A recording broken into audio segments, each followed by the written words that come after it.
I woke up in a stranger's cabin after my fatal hiking accident. 6 months later, I discovered my husband and sister were engaged, using my life insurance money. But when I walked into their wedding very much alive, their perfect day became their worst nightmare. Hello everyone. Thank you for being here with me today. Before I begin my story, I'd love to know which city you're joining us from. Please feel free to share in the comments. Now, let me take you into this story. 6 months ago, I was Loretta Hayes, a real estate agent with a decent list of clients and a husband I adored, Russell. We had a lovely 2-story house in a quiet neighborhood, the kind with big oak trees and neighbors who waved when you drove by. Life was comfortable, predictable, and I loved it that way. That morning was crisp, the way an early autumn day can be. I was at the kitchen counter, sipping my coffee, when Russell came up behind me and wrapped his arms around my waist. "You're still going on your hike, right?" he asked, his voice unusually bright. "Of course," I said. "It's the perfect day for it. Clear skies." "You should take the Carson Ridge Trail," he suggested, pouring himself a cup. "I heard the view is spectacular after the rain we had yesterday." I remember thinking it was a little strange. Russell wasn't usually that interested in my hiking routes. But I just smiled. "Good idea, honey." An hour later, I was there. The air was clean and smelled of pine and damp earth. I felt a sense of peace as I started up the trail. But as I got higher, I noticed the path was slicker than I'd expected. The rain had turned patches of the trail into slick, reddish mud. I made a mental note to be careful. I reached a scenic overlook, a place where the trail narrowed near a steep drop-off. I stopped to take a breath, looking out at the valley below. That's the last peaceful moment I remember. I turned to continue on the path, and my foot just went. It didn't feel like a simple slip. It felt like the ground beneath me gave way, like I was suddenly unbalanced. There was a split second of pure, dizzying confusion, a sense of weightlessness. And then, terror. The world became a blur of green and brown as I tumbled over the edge. I don't remember much of the fall itself, just flashes. The sickening crack of a branch breaking my fall for a moment, the sharp, searing pain in my shoulder, the horrifying feeling of hitting the cold, rushing water of the creek below. The impact knocked the wind out of me, and the last thing I remember is the icy water closing over my head, pulling me into the darkness. I don't know how long I was in that water, or how long I lay unconscious on the rocky bank where the current finally spit me out. Days, maybe? The next thing I knew, I was waking up to the smell of wood smoke and beef stew. My head was pounding, a deep, throbbing ache that made it impossible to think straight. My entire body felt like one giant bruise. A woman's face came into focus above me. She had kind eyes, etched with wrinkles, and a gentle smile. "Well, look who's finally decided to join the living," she said, her voice warm and raspy. "Easy now, don't try to move too fast." Where am I?" I managed to whisper, my throat raw. "You're in my home. My name is Mavis. My husband found you down by the creek a few days back. You were in a real bad way." She gently dabbed my forehead with a cool, damp cloth. "Honey, you're lucky to be alive. The creek must have carried you for miles." I was alive. But as I lay there in that stranger's bed, with no ID, no phone, and a head so scrambled I could barely remember my own name, I had no idea that in the world I'd left behind, I was already dead and buried. The next few weeks were a blur of pain and confusion. Mavis was a godsend. She nursed me back to health with stews, herbal teas, and a quiet, steady patience that I desperately needed. Her cabin was small and rustic, nestled deep in the woods, miles from the nearest town. It was a safe haven, a quiet place to heal. But it was also a prison of sorts, because I had no way of contacting the outside world. My memory came back in fits and starts. First my name, Loretta. Then Russell. Our house. My sister, Delia. The memories were like pieces of a shattered mirror, and I was trying to put them back together. I'd spend hours just staring out the window at the tall pine trees, frustration mounting inside me. My body was healing, but my mind felt broken. I tried to walk one afternoon and my legs just buckled, sending me crashing to the floor. I just lay there and sobbed, not from the pain, but from the helplessness of it all. Finally, after what felt like an eternity, I was strong enough to sit up for more than an hour at a time. My head was clearer. One afternoon, Mavis was dusting an old, beige desktop computer in the corner of the living room. "You know, we don't have much in the way of internet out here," she said, "but it works. Slow as molasses in January, but it works. Maybe you could try to find your family." My heart started pounding. Of course. The internet. I felt a surge of hope mixed with a strange kind of dread. What would I find? I sat down at the old desk, the plastic of the keyboard yellowed with age. I could hear the loud whirring and beeping as the machine connected to the internet. My hands were shaking as I typed my own name into the search bar, Loretta Hayes. The first result was a local news article. The headline hit me like a physical blow: "Local realtor Loretta Hayes missing, presumed dead after hiking accident." Presumed dead. The words swam before my eyes. I read the article, my breath caught in my throat. It quoted a devastated Russell, who spoke of his unbearable grief. It mentioned a memorial service was being planned. A funeral. They had held a funeral for me.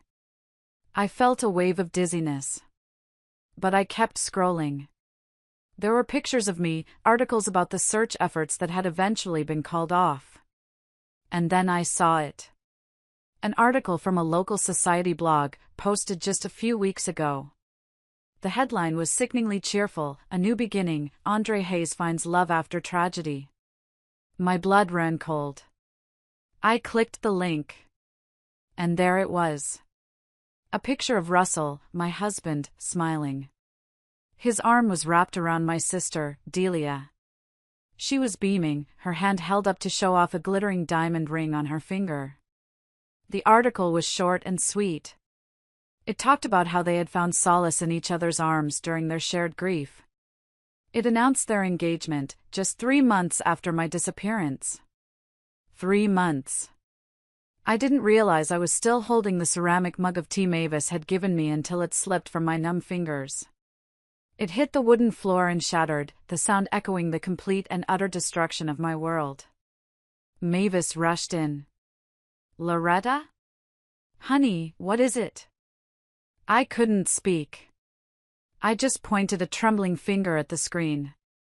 She leaned over my shoulder, her eyes scanning the article. I heard her sharp intake of breath. "Oh, my lord," she whispered. "That's just not right." Not right? It was a monstrous betrayal. As Mavis helped me clean up the broken pieces of the mug, a single, cold, clear thought formed in my mind. It was no longer about getting back home. It was about something else entirely. I looked up from the floor, my eyes hard. "Mavis," I said, my voice barely a whisper but filled with a new, terrifying certainty. "I'm going to crash a wedding." A few days later, I convinced Mavis's grandson, a quiet teenager with a beat-up truck, to drive me into town. I needed to see it with my own eyes. I gave him the last of the cash I had on me. We parked across the street from my house, our house. It looked exactly the same, but it felt like a stranger's home. We didn't have to wait long. The front door opened, and Russell and Delia walked out, hand in hand. They were laughing about something. He leaned down and kissed her, a casual, intimate gesture that spoke of years of familiarity. It wasn't the kiss of two people finding comfort in grief. It was the kiss of a long-established couple. The sight of it turned my stomach. I knew then that I couldn't just storm in. I needed a plan. I needed allies. And I knew exactly who to call first. I had the grandson drop me off at a convenience store where I bought a cheap burner phone. My hands trembled as I dialed a number I knew by heart. It rang once. Twice. On the third ring, she picked up. Hello? Brenda, don't hang up. It's Loretta. Silence. Then, a sharp, annoyed voice. This isn't funny. Who is this? I had to prove it was me. When we were 16, I said, my voice cracking, you helped me sneak out to see that awful punk band, the Misfits. You wore my denim jacket because your parents would have grounded you for life if they knew where you really were. We told them we were at a school movie night. More silence. And then, a choked sob. Oh my God. Loretta? How? Where are you? I can't tell you yet, Bren. But I need to know something. And I need you to be honest with me. I took a deep breath. How long? How long were they together before I disappeared? Brenda's sharp intake of breath on the other end of the line told me everything. Loretta, I don't know for sure. There were rumors, whispers, but I never wanted to believe them. How long, Brenda? I insisted, my free hand clenching into a fist. She sighed, a sound heavy with guilt. I saw them together. At the Blue Room downtown. It was about 8 months before your accident. My heart stopped. 8 months. While I was planning our anniversary trip, my husband and my sister were sneaking around. They didn't see me, Brenda continued, her voice rushed. I wanted to tell you, Loretta, I swear I did. But I had no proof. I confronted Delia about it later, and she just laughed it off. She swore it was a one-time thing, a stupid mistake, and she begged me not to ruin your marriage over it. 8 months. The words echoed in my head. While I was trying to get our finances in order for a new home, while I was trying to start a family, they were together. The betrayal was so much deeper than I could have ever imagined. Loretta? What are you going to do? Brenda asked, her voice laced with fear. Through the windshield of the truck, I watched as Delia drove away from my house. She was driving my car. The one Russell had probably reported as sold. And she was wearing my favorite cashmere sweater, the one I thought I'd lost. A cold, hard resolve settled over me. I'm going to let them have their perfect wedding planning, I said, my voice devoid of emotion. Let them send out the invitations, pick the flowers, choose the cake. Let them think they've gotten away with everything. And then? Brenda whispered. And then, I said, I'm going to show up at that church, and I am going to give them exactly what they deserve. I hung up before she could say another word. This wasn't just about revenge anymore. It was about justice. Returning to Mavis's cabin felt different this time. It was no longer just a sanctuary, it had become my war room. I spent my nights at her kitchen table, making lists, trying to remember passwords, account numbers, anything I could use. Mavis would set a fresh cup of tea beside me, her eyes filled with concern. Be careful, dear, she warned one night. Revenge can consume you if you let it. I looked up from my notes, meeting her gaze. I'm not letting it consume me, Mavis, I told her. I'm letting it fuel me. There's a difference. And there was. Because to get the justice I needed, I required more information. Brenda's confession was a start, but I needed to know more about what had happened after I was gone. I needed to talk to someone on the inside. I needed to talk to Garrett. Garrett had been Russell's best friend since college, his best man at our wedding. He was a decent guy, but weak-willed, and I always sensed he had a bit of a guilty conscience. More importantly, he always had a soft spot for me. I knew I could use that. I had to change my appearance. Mavis helped me dye my hair a dark brown in her kitchen sink, the cheap box dye staining her porcelain. I bought a pair of non-prescription glasses with thick frames at a drugstore. I started dressing in baggy, forgettable clothes. It was a strange feeling, trying to become invisible in a town where I once knew everyone. I found Garrett at his usual spot, the corner booth at Jimmy's Bar and Grill, nursing a beer after work. My heart was hammering against my ribs as I slid into the booth across from him. "Hello, Garrett." His beer froze halfway to his mouth. The color drained from his face as if he'd seen a ghost. Which, I suppose, he had. "Jesus Christ," he whispered, his eyes wide with disbelief. "Loretta?" "Keep your voice down," I said, glancing around the bar. "I need to talk to you." "But, they said you were dead." "Yeah, not so much," I said, leaning forward. "Tell me everything, Garrett." "How long did you know?" He set his beer down with a shaking hand. He wouldn't meet my eyes. "I swear, Loretta, I didn't know before the accident." "Not for sure." "But you knew after," I pressed. "When they got together so quickly."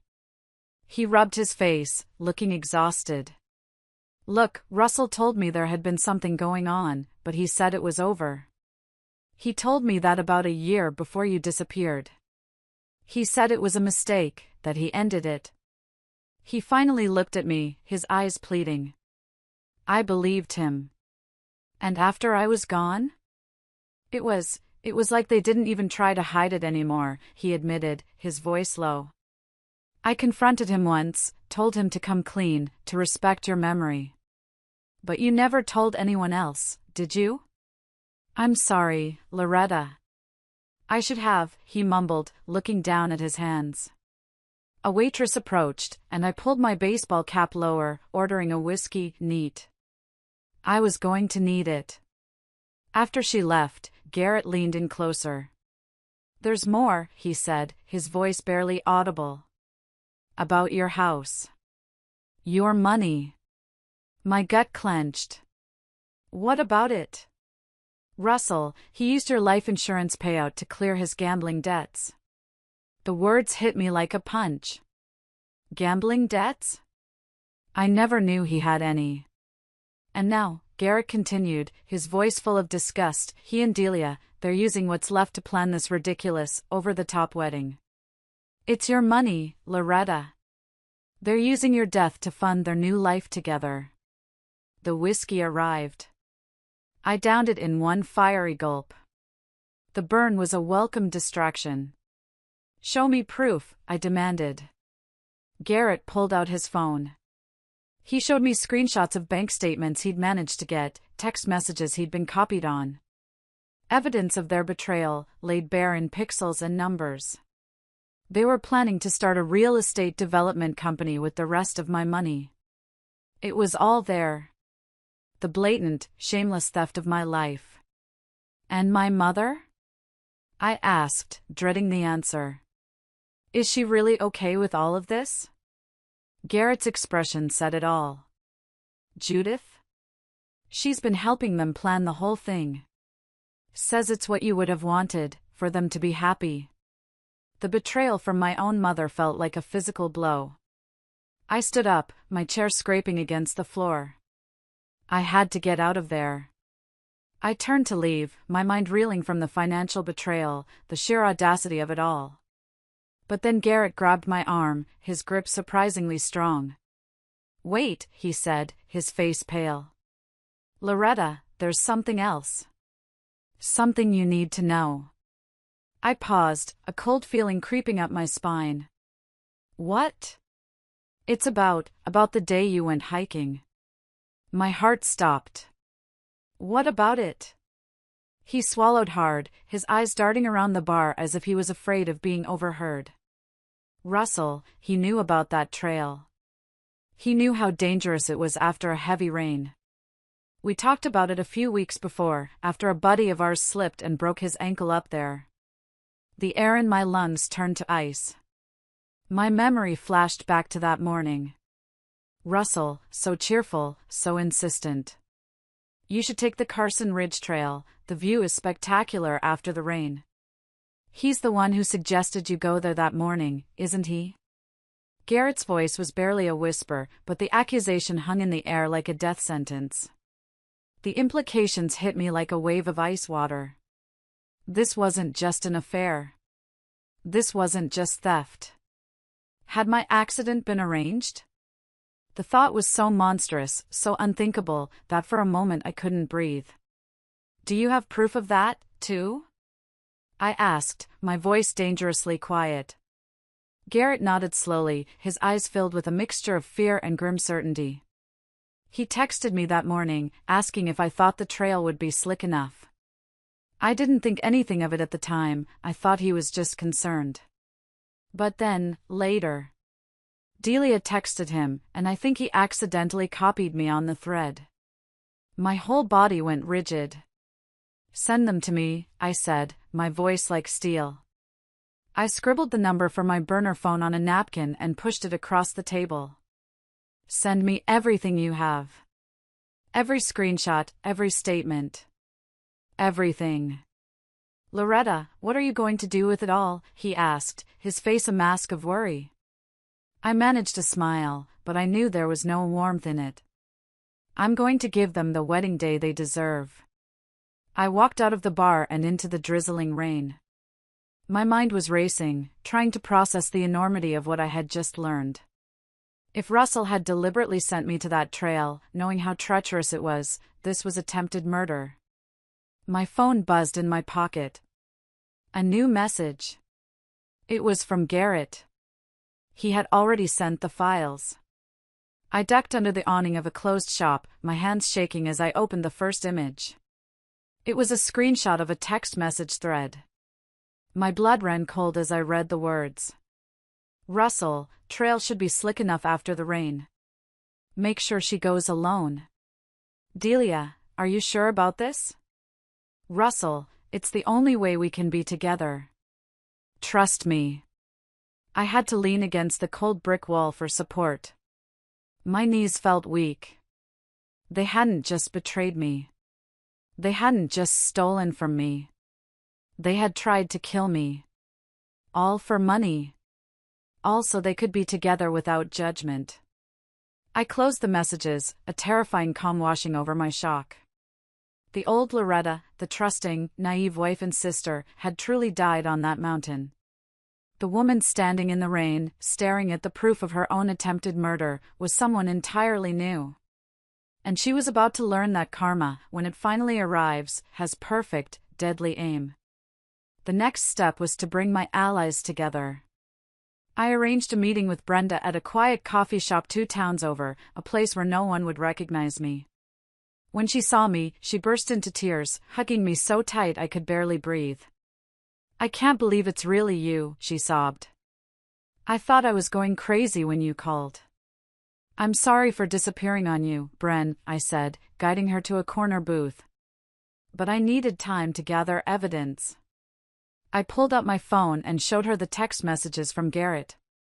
Her hand flew to her mouth as she read them. "Oh my God," she whispered, her eyes wide with horror.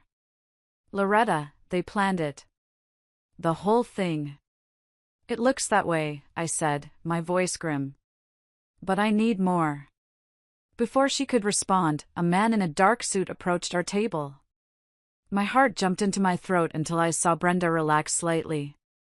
"Loretta," she said, her voice steady, "this is Detective Miller. He's been investigating your case." I tensed up immediately. "Brenda, you didn't."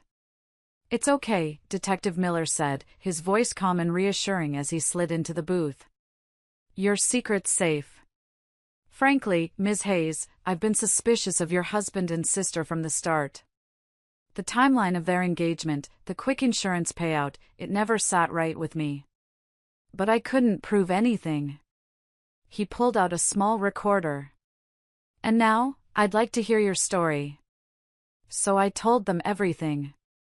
The hike, the fall, Mavis, discovering the engagement. When I got to the part about my mother, Judith, helping them, Brenda reached for my hand. "There's something else you should know," she said quietly. "About your mother. That she's supporting them?" "I already know." "No, It's worse, Brenda said, glancing at the detective, who nodded. She's been helping them sell off your things. Your jewelry, your art collection, everything you inherited from Grandma Rose. The coffee cup in my hand cracked under the pressure of my grip. My own mother. Detective Miller made some notes. Legally, without a death certificate, those sales could be considered theft, he explained. We've been looking into Russell's finances for a while. Insurance fraud, at the very least. And now, with this, attempted murder. He then pulled some documents from his briefcase and laid them on the table. We also found something interesting when we dug a little deeper. Your grandmother's will. My head snapped up. What about it? The version filed with the court isn't the original, he said gravely. We found the real one in your grandmother's safety deposit box. He slid both documents across the table. The difference was stark. The real one left her entire estate, a considerable inheritance, to me. The filed version, the forgery, split everything between me and Delia. How? I whispered, staring at my mother's signature on the fraudulent document. Your mother had power of attorney after your grandmother's stroke, Miller explained. She made the switch before filing. So my own mother had stolen my inheritance. And now she was helping my husband and sister sell off assets they technically didn't own. It was a conspiracy, a web of lies and greed spun by the three people I should have been able to trust most in the world. Just then, Brenda's phone buzzed. Her face went pale as she looked at it. You need to see this, she said, her voice trembling. It was a social media post from Delia. A picture of her in a bridal shop, wearing a wedding dress. My grandmother's vintage wedding dress. The one that was supposed to be mine. The caption read, "Final dress fitting. Can't wait to honor my sister's memory by wearing her dream dress on my special day. #wedding countdown #our love wins." And as if that wasn't enough, Brenda added one last, devastating blow. I overheard her talking to your mother yesterday, she said. She's planning to announce at the wedding that they're expecting. The room spun. What? She's 3 months pregnant. 3 months. The math was simple and brutal. They conceived their child while I was fighting for my life in a stranger's cabin, while they were planning their wedding with my money. I want to destroy them, I said, my voice quiet but shaking with rage. Not just legally. I want them to feel what I felt. Detective Miller looked at me, a grim understanding in his eyes. We have enough for arrests now, he said. But if you want maximum impact. The wedding, I finished. Let them have their perfect day. Then take everything. It was a huge risk. But it was the only way to get the justice I truly wanted. That evening, I let myself into my childhood home using a key I knew was hidden under a loose brick by the back door.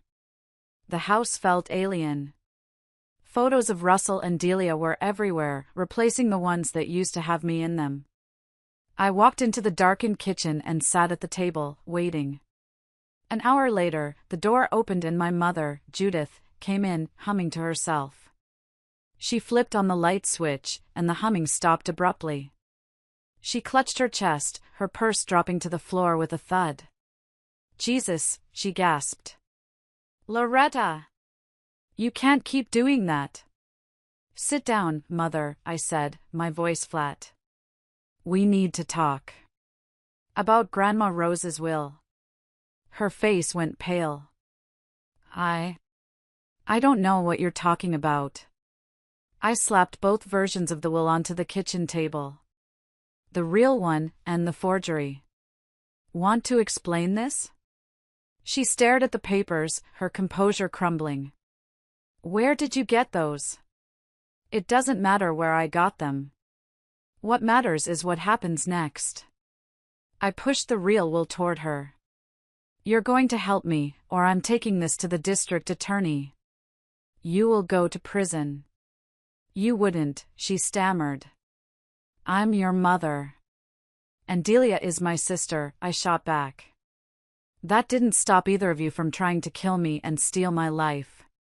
I didn't know about that, she cried, collapsing into a chair. I swear, Loretta. I only found out after they said you were dead. Russell was so broken up, and Delia was there for him. They were in love. I thought it was fate. I laughed, a bitter, ugly sound. Fate? They planned my death, Mother. And you helped them profit from it. You helped them plan their wedding, helped them sell my things, all while knowing what they did. She started crying, real, heaving sobs, but I felt nothing. No sympathy. No pity. Here's what's going to happen, I continued, my voice like ice. You're going to keep planning this wedding. You're going to make it perfect. Spare no expense. It's my money paying for it anyway, right? What are you going to do? She whispered through her tears. I'm going to give my dear sister the wedding she deserves, I said. The only question is, which side will you be on when it all comes down? She stared at the two wills on the table, her mind clearly racing, weighing her options. Her survival instinct finally won out over any twisted sense of loyalty she had to Delia. She looked up at me, her face streaked with tears, her eyes full of fear. What do you need me to do? First, I said, get me a copy of every financial document you have related to them and this wedding. Every vendor contract, every receipt. Then, I want to know every single detail. The guest list, the seating chart, the schedule, every speech that's planned.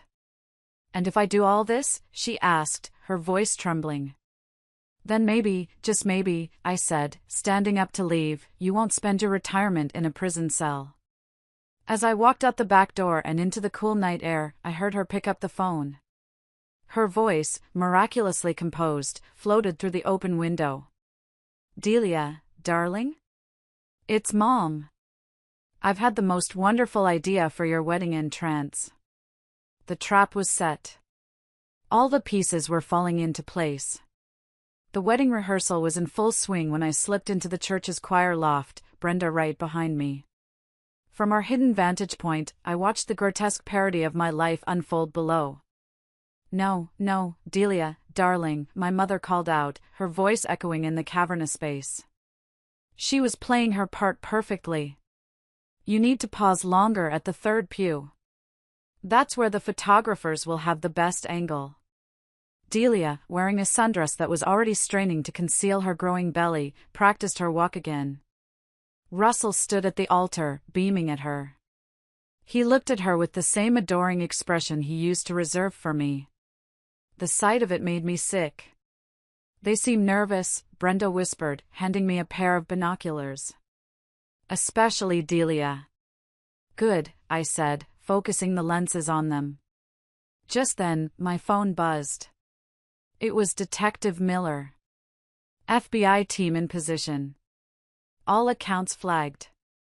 Ready when you are.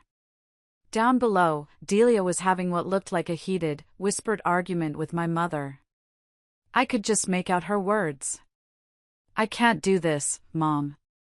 It doesn't feel right. Wearing Loretta's dress, what if? What if what? My mother hissed. Don't be ridiculous. Everything's perfect. Russell joined them, putting an arm around Delia. Babe, we talked about this. It's what Loretta would have wanted. I almost laughed out loud. Instead, I sent a text to Garrett. You're up. Right on cue, Garrett burst through the main church doors, looking appropriately flustered. Russell. We have a problem. It's the permits for the new development. Russell's face darkened. Not now, man. The bank's threatening to pull our funding. Garrett insisted, playing his part beautifully. We need to deal with this today, or the whole thing could fall apart. Fine, Russell grumbled. He kissed Delia's cheek. I'll handle this. You finish up here.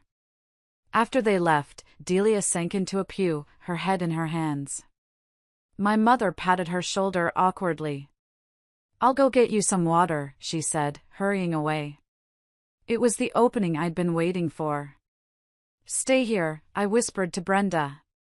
I slipped down the back stairs and into the main sanctuary, staying in the shadows of the large stone pillars.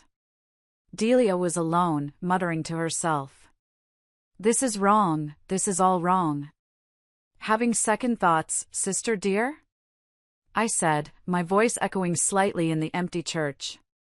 She whirled around, her eyes wide with terror. Who's there? Just your conscience, I said, staying hidden. Telling you what you already know. That karma's coming. Loretta? Her voice cracked. That's impossible. Is it? Like it was impossible for you to sleep with my husband? To help plan my accident? No, you're dead. This isn't real. I stepped up from behind the pillar, letting a shaft of colored light from the stained glass windows fall across my face. Her face went ashen. She stumbled backward, making a sign of the cross. You're not real, you're not real. Oh, I'm very real, I said, taking a slow step toward her. And so is all the evidence of what you and Russell did. Every text. Every secret meeting. Every penny you stole. Please, she whispered, her hands flying to her stomach protectively. I'm sorry. We can fix this. Fix this? I laughed, a cold, empty sound. Like you fixed my brakes before suggesting that hiking trail? Her eyes widened in shock. That was a bluff, a detail I'd invented, but her reaction confirmed they'd considered other ways to get rid of me. That was Russell's idea, she sobbed. I tried to stop him. Those texts say otherwise, I said, moving closer until I was standing right in front of her. But don't worry. I'm not here to hurt you. I leaned in, my voice dropping to a conspiratorial whisper. I'm here to promise you something. What? She whimpered. The perfect wedding day you deserve. I smiled, and she shrank back in terror. Sleep well, sister. I'll see you at the altar. I melted back into the shadows just as my mother returned with a glass of water. Delia was hyperventilating. Mom, I saw her. Loretta's alive. She was here. Don't be ridiculous, my mother said, but I could see her hands were shaking. You're just nervous. From the balcony, I watched my mother lead my hysterical, sobbing sister away. My phone buzzed again. It was Miller. Russell took the bait. He's trying to move money between accounts right now. Perfect. Let him dig his grave just a little bit deeper. The night before the wedding, I sat in Brenda's guest room. The air was thick with anticipation. On the bed lay my grandmother's jewelry box, one of the few things my mother had somehow forgotten to sell. Brenda came in with 2 glasses of wine. Everything's ready, she said, her voice a mixture of excitement and nerves. Miller has teams at every exit. Garrett planted the doctored financial documents in Russell's office for the FBI to find. Even your mother came through with the final seating chart changes. She hesitated, swirling the wine in her glass. Are you sure about this, Loretta?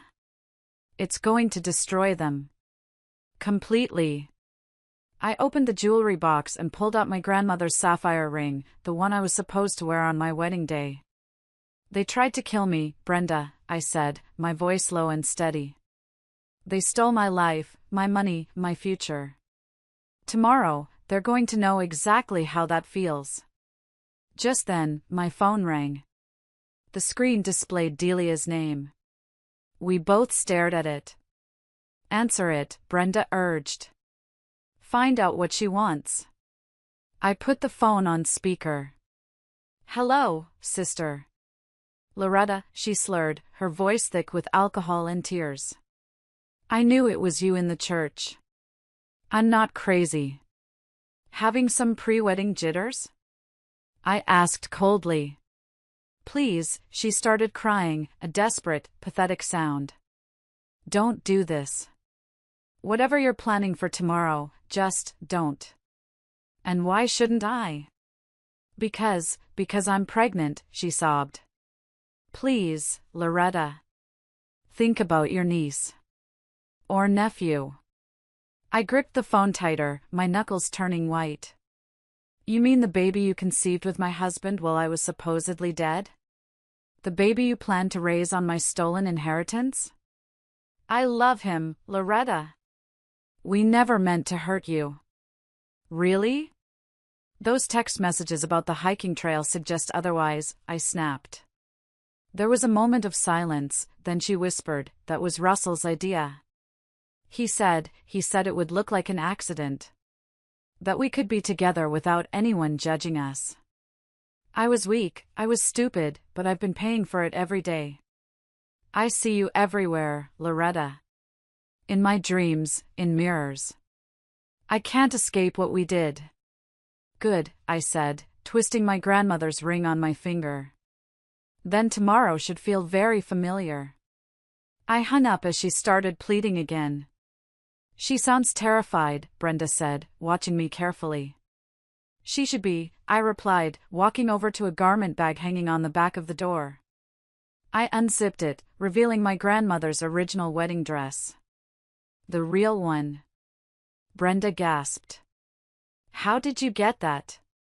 Mavis's granddaughter works at the dry cleaners, I explained, running my hand over the vintage lace. She switched them last week. Delia will find out tomorrow morning that her altered version is gone, and this one won't fit. My phone buzzed. A text from Miller. Russell just tried to empty all accounts. Everything's frozen. He's panicking. Another text, this time from Garrett. He's drinking heavily at Jimmy's. Talking about running. Should we stop him? Brenda asked. No, I said with a grim smile. Let him show up hungover. It'll make everything so much better. A knock at the door made us both jump. It was my mother, Judith, looking haunted. Delia's hysterical, she said, entering without an invitation. She's threatening to call off the wedding. And that would be bad, I said coldly, because if she does, we lose our chance. The FBI needs them to attempt to access those frozen accounts tomorrow to prove intent. I looked my mother dead in the eye. Don't worry. She'll show up. Her pride won't let her do anything else. She stared at me, her face a mess of conflicting emotions. Loretta, please, she begged. Show some mercy. Mercy? I opened my phone and played the recording of Russell and Delia planning my accident that Garrett had provided. Did they show me mercy? She listened, her face growing paler with each word. When it finished, she sank heavily onto the bed. I didn't know, she whispered. I never thought. Now you do, I said. And tomorrow, so will everyone else. I walked her to the door. Be at the church at 10 a.m. Wear something festive. After all, it's your daughter's wedding day. After she left, I turned off my phone. The stage was set. I needed to be well rested for my sister's big day. The church bells struck noon, and chaos was erupting in the bridal suite. I watched through a tiny crack in the door I'd propped open, my heart a steady, rhythmic drum. This isn't my dress. Delia's scream echoed down the marble halls. She was holding up the original, unaltered wedding dress, just as I'd planned. But that's impossible, my mother said, feigning confusion perfectly. We had it altered last week. I can't wear this. It won't even go over my hips. I'm pregnant, for God's sake, she shrieked. Several guests who were passing by stopped and stared, their eyes wide. Her pregnancy wasn't supposed to be public knowledge yet. The first crack in their perfect facade. The wedding coordinator rushed past me, looking frantic. 15 minutes until the ceremony, she hissed into her headset. I slipped away from the door and made my way to my position behind the massive church organ, concealed by shadows and velvet curtains. The guests began to file in, a sea of pastel dresses and dark suits, all murmuring about the commotion they'd heard. I saw Russell at the altar, swaying slightly. He was pale and sweaty, clearly hungover. Garrett was beside him, playing the role of the supportive best man while gripping his arm to keep him steady. The music started. The great wooden doors at the back of the church opened. Despite everything, the guests stood and turned, a conditioned response. Delia began her walk down the aisle. She was wearing a hastily found backup dress, a simple white sheath that did nothing to hide her condition. She wasn't a radiant bride, she looked terrified, her eyes darting around the church as if she expected to see a ghost in every corner. She reached the altar. The priest began his speech, his voice droning on about love, honor, and holy matrimony. I caught my mother's eye from my hiding spot. She gave me an almost imperceptible nod. The time had come. If anyone has reason why these two should not be joined in holy matrimony, the priest intoned, his voice echoing in the sudden silence, let them speak now, or forever hold their peace. The silence stretched on for a heartbeat. 2. 3. Then, I stepped out from behind the organ. My heels clicked on the marble floor, the sound sharp and loud in the silent church. Every head turned towards me. A collective gasp rippled through the crowd. Russell stumbled backward, his face slack with disbelief. Delia dropped her bouquet, the flowers scattering across the floor. I walked slowly down the center aisle, a faint smile on my lips. I have a few reasons. If you are still listening to this, and I truly hope you are, please help me out by liking this video and commenting with the number 1 down below. It lets me know that you've given me a like, and it tells me that you're here with me on this journey. Your support is a tremendous encouragement, cheering me on. Please, comment with the number 1, and then let me tell you what happened next. The church erupted in a cacophony of whispers and gasps. I continued my slow, deliberate walk down the aisle, enjoying the shock on every single face.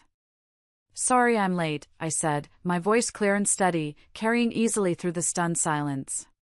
Traffic was murder. This isn't possible, Russell slurred, pointing a shaking finger at me. You're dead. We made sure, he caught himself, but it was too late.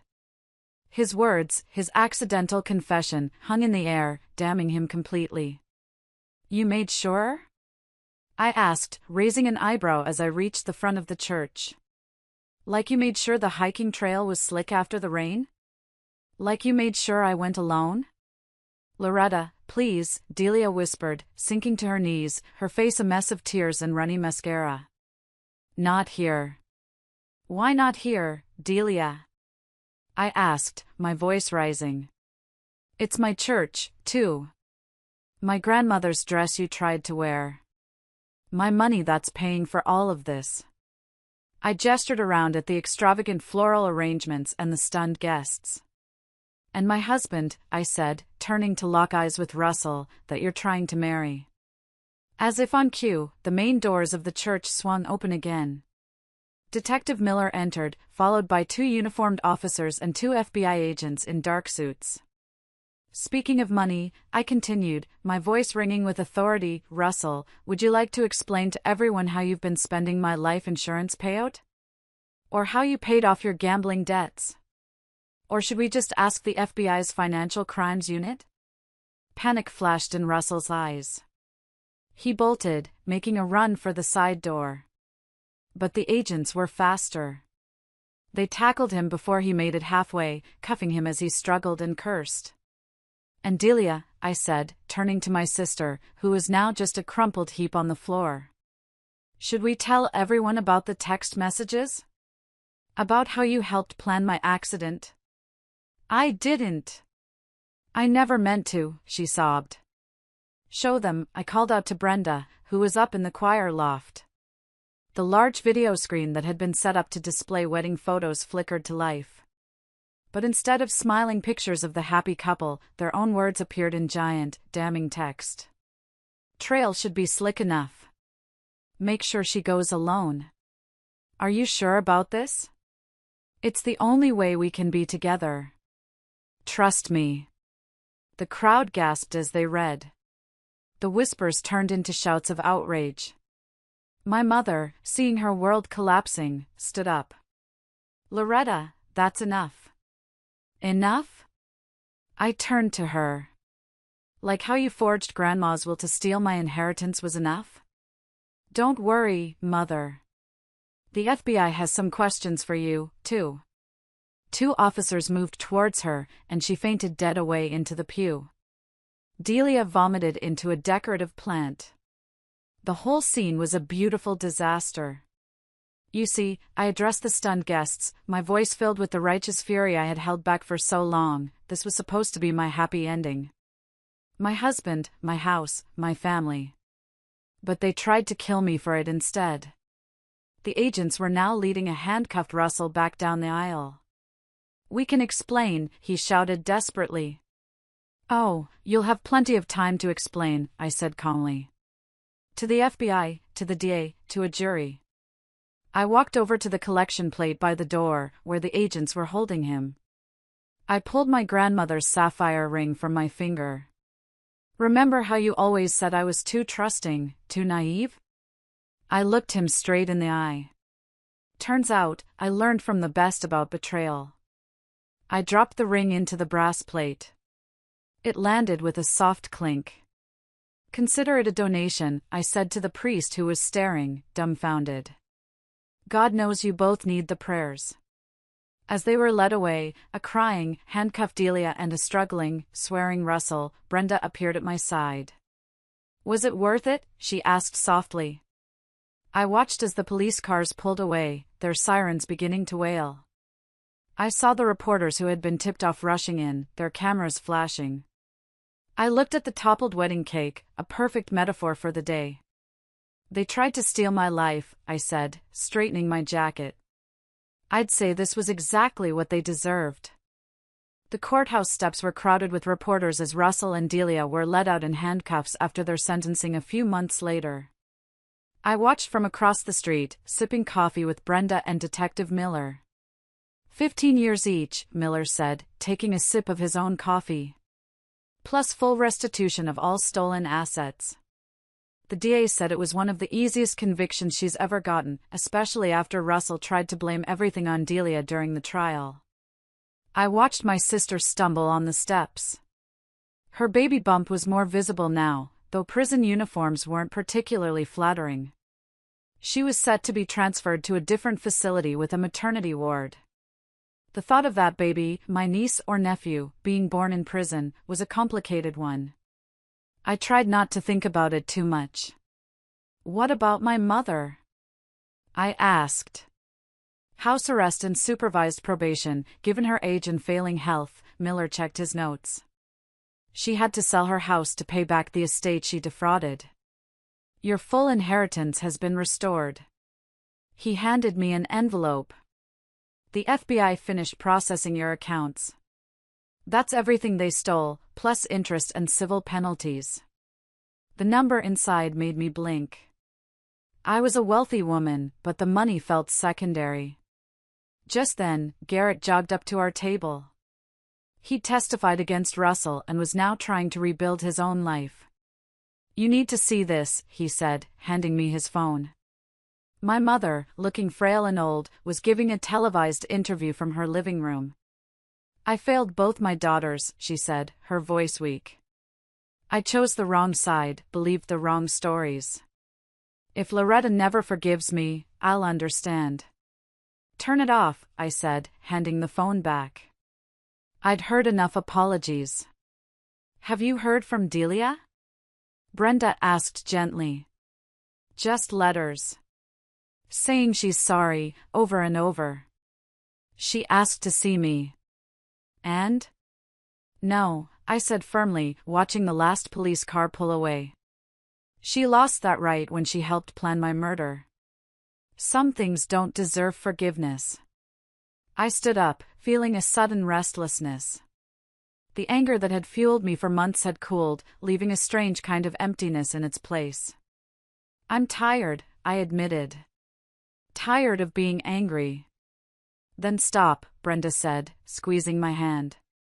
You got your life back, Loretta. Your money, your freedom. Don't let them take up any more space in your head. My phone buzzed. It was a message from Mavis, the woman who had saved me. Cabin's always open if you need some peace. Peace. What a concept. Suddenly, I knew exactly what I needed to do. I bought a ticket, I said, a real smile forming on my face for the first time in a long time. To where? Brenda asked. New Zealand. That hiking trip I always wanted to take. It felt fitting. To start over in a place known for its beautiful, treacherous trails. To reclaim the very thing they had tried to use to destroy me. Are you running away? Garrett asked. No, I said, feeling a weight lift from my shoulders. I'm moving forward. They'll be in prison. My mother will live out her days under house arrest. The money's back where it belongs. It was time to write my own story now, one without revenge in every chapter. I looked down at my hand. I had retrieved my grandmother's sapphire ring from the church collection plate. It was never about the money or the ring itself. It was about the truth. And now, the truth was out. I slipped the ring on my finger. It felt right. As I walked away from the courthouse, leaving my friends and the ghosts of my past behind, I felt a sense of profound freedom. Ahead of me lay mountains to climb, trails to explore, and a life reclaimed. A life I would live on my own terms. This time, no one would write my ending but me.